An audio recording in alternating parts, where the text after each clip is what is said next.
I think the thing that really struck me with Bhakti Tirtha Swami, he was like a big brother to me, and I don't think I think he was 1 year older than me. But he had such a huge heart. And once he connected with you, that was it. And we connected in a really deep, hard way. And Bhakti Tirtha Swami, of course, he had a way of making everybody feel like he connected in a really deep, hard way. But it was a very special relationship. And throughout the years, he would come to Cleveland. We do programs. When we began the Namahata, he's encouraged us to formally organize and to become a 501c3 nonprofit, which my husband had suggested that, but Bhakti Tirtha Swami really encouraged. And he was always our cheerleader, like, encouraging us, cheering us on like that. And when we started the Namahata, then we really started doing big programs.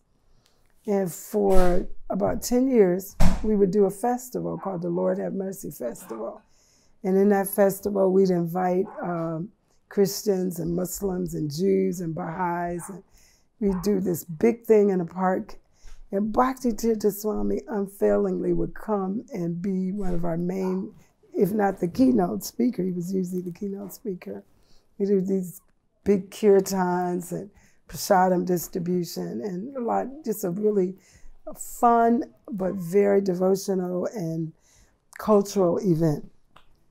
And he always supported us with that. Throughout the time of being a devotee, there was no one who I could trust on the level like I could trust Bhakti Tirtha, with the exception of Srila Prabhupada, my mother, and my husband. That was it. So those are my heroes in my life. Prabhupada, my mother, Bhakti Tirtha Swami, and my husband. And when Maharaj was leaving his body, that was a very hard time for us because, we were a little upset with Krishna. I mean, why is he taking this man, this divine person? I mean, it could take me or somebody else, but he was doing so much good because he championed women's rights. He championed children's rights. He was not afraid. And he had this very practical, holistic way of being Krishna conscious. And one thing you liked about him, he was the top spiritual warrior, but he never asked more of people than he did himself. In fact, he really was very kind of hard on himself in my estimation, but he gave everybody a lot of leeway. I mean, and he encouraged you every step of the way.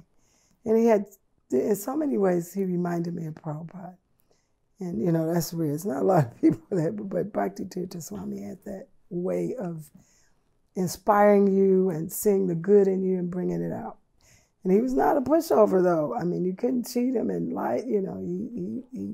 He was strong, but he had that softness and that firmness that's rare, but it's an advanced soul. Hare Krishna.